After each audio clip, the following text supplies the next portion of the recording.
Vamos falar agora sobre educação, com o consultor educacional e professor da FURB, Eduardo Deschamps. Bom dia, doutor. Muito obrigado pela participação. Bom dia, Jorge. Bom dia aos ouvintes da Rádio Itaberá. Mais uma vez um prazer estar com vocês nesse dia frio e chuvoso em Blumenau. Não é fácil, né, amigo?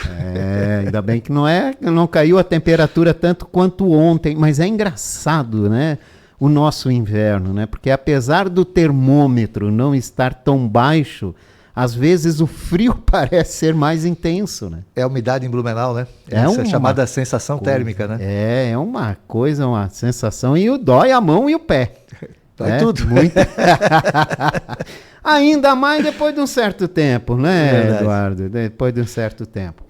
Bom, professor, o governo do estado anunciou medidas para tentar conter, né, possíveis irregularidades na apresentação de documentações que comprovem a necessidade de participar da universidade gratuita, né?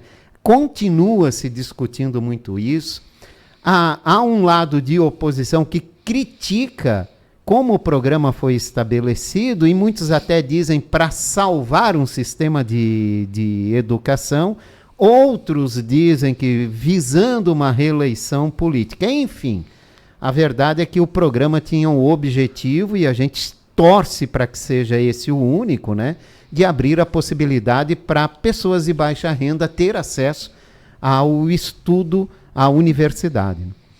Jorge, eu sempre coloco que a universidade gratuita é uma evolução do que Santa Catarina tem como política há muito tempo, né? A gente não pode imaginar de que não exista, desde a Constituição que foi estabelecida em Santa Catarina, ali na década de 80, você já tem, pelo menos já tinha dois mecanismos, né, chamados artigos 170 e 171, de incentivo que o Estado estabeleceu para incentivar o acesso ao ensino superior aqui no estado, né, nas diversas regiões, dado que nós tínhamos uma cobertura muito baixa de universidades públicas gratuitas. Nós tínhamos apenas a Universidade Federal de Santa Catarina em Florianópolis e tínhamos a UDESC, que operava em Florianópolis, Joinville e Lages, basicamente, nessas três regiões. Depois teve um pouco mais de expansão da UDESC, né?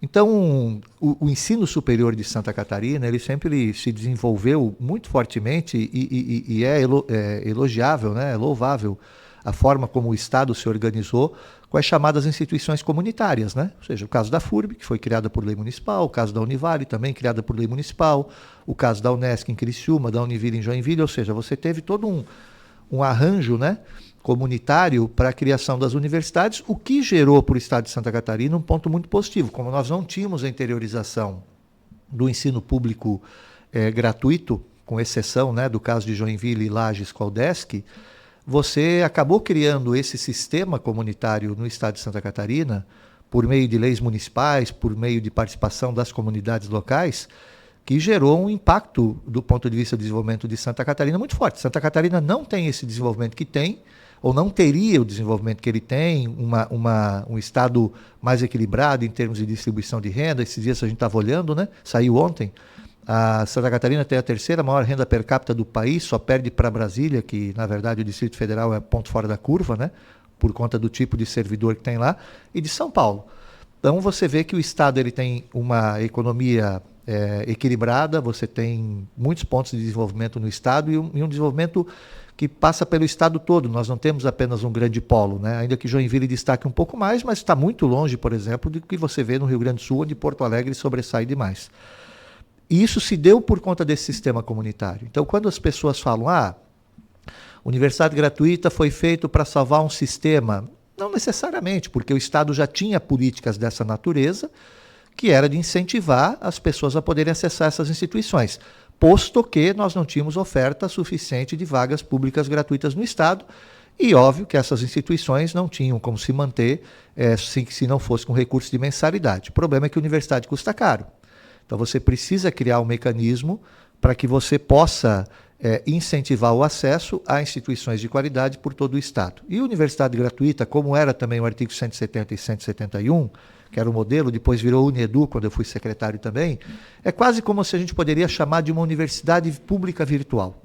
Né? O que é o virtual? Não de EAD, né? Depois a gente pode falar de EAD também. Vamos falar. Virtual no sentido de que não é uma universidade pública per se, não é uma UDESC nem uma Universidade Federal de Santa Catarina, mas são vagas custeadas pelo governo e espalhadas por todo o estado num conjunto de instituições que fazem esse tipo de gestão.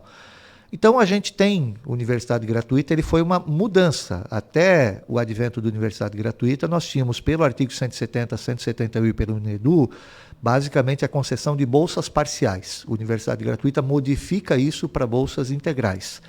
E aí, muita gente me perguntava, o que você acha do programa? O sucesso do programa vai depender muito da capacidade de aporte que o governo tiver para garantir as bolsas integrais, porque você, com o mesmo volume de recursos, talvez atenda mais gente com bolsas parciais que com bolsas integrais. Como o Estado fez uma projeção de que ia ampliando os recursos para esses programas ao longo do tempo, me parece que a gente ia ter um equilíbrio, nós vamos ter perdas em relação a isso. Sobre a concessão, é óbvio que a partir do momento que você não dá uma bolsa parcial, que é aquela bolsa onde o aluno recebe uma parte, mas tem que pagar outra parte, você dá integral, é óbvio que chama a atenção de mais gente querendo acessar essas bolsas, né? Não só aqueles que, obviamente, têm a necessidade, mas outras pessoas. Nós temos, a gente está falando agora, na universidade gratuita tem pessoas com patrimônio alto. Depois a gente discute que se deveria ou não ter se dado a bolsa. Nós temos que ver também que numa universidade federal também tem pessoas com patrimônio alto e ganham o estudo integral, né? Financiado pelo governo federal.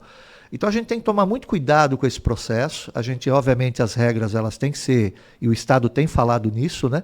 Melhorar as regras de controle e de exigência de documentação para que as pessoas, efetivamente, quem realmente precisa, a gente priorize as pessoas carentes em detrimento daquelas que poderiam pagar mensalidade. A gente poderia falar que há uma diferença, né, entre você conquistar uma vaga numa universidade federal e nesse programa. Esse programa nasce com o objetivo de atender uma determinada camada da sociedade.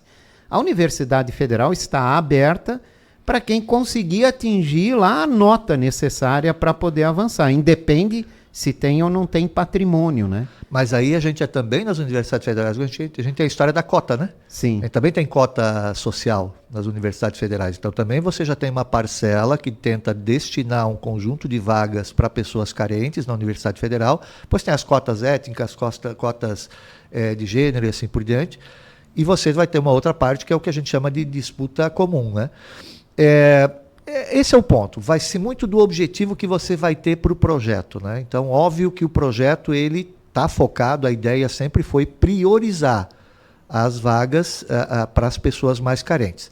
Mas a gente também tem que lembrar que durante a campanha se falou muito de que poderia ser universidade gratuita para todos, né? E isso tem um volume de recursos muito maior. Então, essas são coisas que a gente vai ter que olhar com muito cuidado agora, que é dentro daquilo que é o objetivo de eu garantir de fato acesso ao ensino superior para todos, eventualmente sem a cobrança de mensalidade, para a capacidade que o Estado vai ter de aporte de recursos ao longo dos anos. Professor, eu acho que é claro que tudo impacta, mas uma das coisas que mais gerou críticas é que você teria, primeiro, que se matricular na faculdade, que gera um custo altíssimo, começar a estudar na faculdade, o processo todo era lento e demorado, às vezes você estava completando o semestre e vinha a resposta.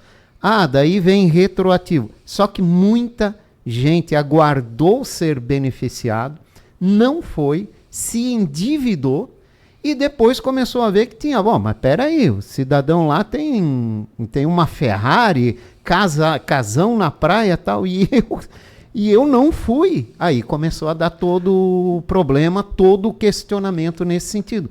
Porque há um universo de alunos endividados que apostaram numa bolsa que não ganharam. Então, Jorge, aí nós temos duas coisas que a gente vai ter que separar, e as pessoas de fato têm razão quando elas se sentem prejudicadas, né? A gente tem que separar duas coisas. Uma é a agilidade do processo, né? O processo de seleção, para que você não tenha esse tempo todo, né, dentro da instituição, pagando mensalidade ou se endividando, que você não paga, mas você gera dívida. Que agora mudou, né? Exato. Só para a gente lembrar. Agora o processo é todo antes de iniciar as aulas, né? O que deveria, talvez, faltou ter essa visão desde o início. Aí talvez, Jorge, como o pessoal disse, sem querer passar pano, mas tendo passado por instituições, né, tanto tendo sido reitor da FURB e também depois secretário de Educação, a gente tem que entender que é um processo novo, né? E a gente aprende com os erros. Aprende com ele, exatamente. Ou seja, você tinha que estruturar toda uma equipe, você tinha que criar todo um sistema, você tinha que adaptar toda a questão da análise de documentação. Não é uma coisa simples de fazer de uma hora para outra, né? Então, eu acho que isso talvez foi o período, digamos assim, de aprendizagem para identificar o que você pode melhorar, e agora com a questão da antecipação, da análise, isso é muito importante, né? O segundo fator é o quanto eu preciso ter de exigência e como é que eu vou cercar para que eu consiga identificar pessoas que eventualmente, porque é muito por autodeclaração, né? É você que faz a entrega de documentos, né? Então. E aí a pessoa não entrega documento, ela na verdade está fraudando, ou seja, você eliminar do processo fraudador. E a gente já falou isso na última vez, né? A gente sempre tomar cuidado de que a eliminação do fraudador não deve ser confundida com a eliminação do programa, que é um programa importante. Então, melhorar o sistema de análise para evitar que as pessoas já saibam antecipadamente, ou num prazo mais razoável, se elas de fato vão ter acesso ao programa ou não, e para que elas não se endividem. Segundo, é você eliminar os fraudadores, eventuais fraudadores desse processo. Né? Eu vou usar o termo fraude com muito cuidado, porque a gente tem que tomar cuidado também e analisar a forma e as regras que tem. Porque a gente tem pessoas que de fato deveriam ter entregue documentos e não entregaram, mas tem pessoas que pelas regras que você tinha do programa, talvez fossem elegíveis. Vou te dar um exemplo. Uma coisa é eu eleger por renda, outra coisa é eu eleger por patrimônio. Né? Então, a outra coisa é eleger por renda familiar, outra coisa é eleger por renda individual, outra coisa é eleger por patrimônio familiar, outra coisa é eleger por... Porque assim, patrimônio não necessariamente significa capacidade de pagamento e liquidez. Né? Então, são vários aspectos que vão ter que ser olhados com muito cuidado, de tal forma que a gente consiga garantir que, de fato, o recurso chegue para aqueles que precisam e possam desenvolver seus estudos. Né? Que é o que todos querem, né? Exato. Então, só para confirmar em dados, né, o TCE analisou aí que mais de 18 mil inscrições em programas, não só universidade gratuita, tem outro programa de bolsas também, Fundes, né?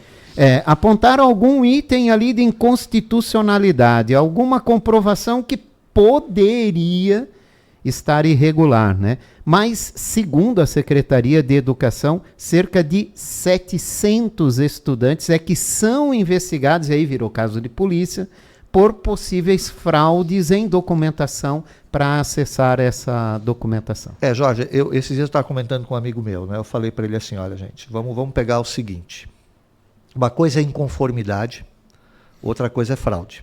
Né? E você trabalha com notícias aqui, você trabalha com tudo, saúde, educação, né? Segurança, assim por diante.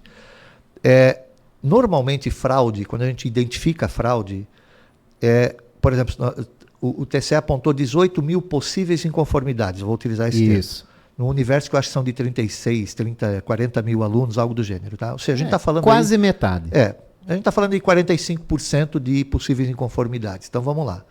45%, se eu levar num dado de 45% de fraude, é muito elevado. Estatisticamente, a gente não tem dados tão altos assim de pessoas que vão fraudar um sistema. E daí a gente chegaria à conclusão como é fácil fraudar. Exato. Então, eu acho muito difícil que sejam todos fraudes, eu acho que pode ter inconsistência, isso é o primeiro ponto. O dado que a Secretaria de Educação aponta de 700, o TCE falou em 800 milionários, alguma coisa assim, eu acho que ele já chega mais perto de um indicador de uma que realidade, possa né? Apontar fraude mesmo, porque aí a gente tem que separar. A inconformidade está certa? Não necessariamente, mas às vezes a inconformidade aparece e eu estou jogando dentro da regra. Então, vou te dar um exemplo. Apareceu lá de que eu vou considerar apenas renda e não patrimônio. Eu entrego os documentos de renda e de patrimônio não entrego. Não, a regra é que eu tenho que apresentar, eu tenho que apresentar a renda e eu entrego um documento falsificado de renda. Isso é fraude. Isso é fraude. Tá? Agora, eu ter apresentado a renda e não ter apresentado o patrimônio que não foi pedido, isso é inconformidade. Porque não me pediram. Se tivessem pedido, eu teria entregue. Ou do tipo, pede para entregar e eu não entrego. E isso é fraude. Isso não é inconformidade. Então, esses são os pontos. Então, o TCE, quando ele faz auditoria, ele faz auditoria muito minuciosa. Então, ele vai lá e identifica. Nós temos um problema aqui, outro problema ali, tem uma inconformidade, assim por diante. A partir dali, você vai ver como corrigir. A inconformidade você pode corrigir com mudanças no edital, com mudanças na lei, com aprimoramentos da lei, com aprimoramentos no tipo de documento que você vai fazer. E a fraude, você só combate com polícia. Que é o caso agora, né? Que Exatamente. viraram um caso de polícia. Segundo a Secretaria, cerca de 700, TSE, pouco mais de 800, né? Perfeito. Tem uma outra questão também que quero explorar, e o tempo aqui voa, né? Sempre. que é o seguinte, um projeto do deputado Napoleão Bernardes aqui de Blumenau quer responsabilizar o Estado pelo endividamento de pessoas que cumpriram todos as regras, apresentaram a documentação corretamente e tal, que não foram beneficiados, que se endividaram diante de tudo que aconteceu depois, que podem ter sido alunos que não deveriam ter acesso. E esse projeto está na LESC, deu entrada na LESC e ontem foi aprovado pela Comissão de Constituição e Justiça. Se passou pela CCJ, né, a tendência é que ele vá realmente para plenário, para discussão e votação, e seria mais um custo para o governo, porque ele teria de assumir aí essas dívidas com os alunos. Né? Então, Jorge, bom, passar na CCJ não necessariamente vai para plenário direto, eles devem passar ainda pela Comissão de Finanças, provavelmente. Sim. E como se trata da educação, deve ter alguma coisa que passe pela Comissão de Educação. Então, possivelmente ainda tem outras comissões ali para passar. A de Finanças, com certeza, porque isso envolve recurso público. Né? E da educação, porque é da educação. Assim, eu considero particularmente que não deixa de ter justiça das pessoas que se matricularam comprovadamente, e né? demoraram para ter resposta, ou seja, elas precisariam ter uma resposta mais rápida. Da onde vem o recurso? Bom, aí é uma questão de organização do Estado, porque o Estado ele tem um planejamento de aportar recursos novos todo ano. Então você tem, esse ano eu vou lá e concedi um X de bolsas, e essas bolsas estão garantidas até o final do curso. Sim. Nesse ano, pelo planejamento do Estado da Universidade Gratuita, ele ia fazer um aporte novo de recursos, o que garantiria que a manutenção dos alunos que já estão e a entrada de alunos novos no processo. Tá? Muito provavelmente, se o projeto for adiante, eu não sei, né, não vi os detalhes do projeto e como é que se coloca isso, é muito provável que o Estado vai utilizar fatias de recursos novos que ele aportaria para novos alunos para poder cobrir eventumente esses alunos. E assumir essas bolsas. Esses alunos que já estavam lá, ou seja, ele vai modificar todo o planejamento que ele tinha.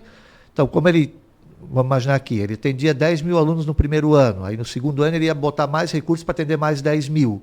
Se aqui ele tinha mais uns 5 mil que acabaram não recebendo, ele vai atender 5 mil novos, algo do gênero. Alguma coisa desse tipo vai acabar acontecendo, né? Mas, de fato, são coisas que precisam ser ajustadas, né, para que o processo possa ser o mais justo possível, né, para as pessoas que acessam. E, como você mesmo falou, as mudanças que a própria Secretaria já está implementando agora para evitar que as pessoas fiquem muito tempo, né, ou já saibam antecipadamente se vão ter acesso às bolsas ou não. Bom, com esse volume todo de documentações, com alguma contestação, a FURB também teve problemas nesse sentido, né, de ter algumas documentações com algum tipo de contestação.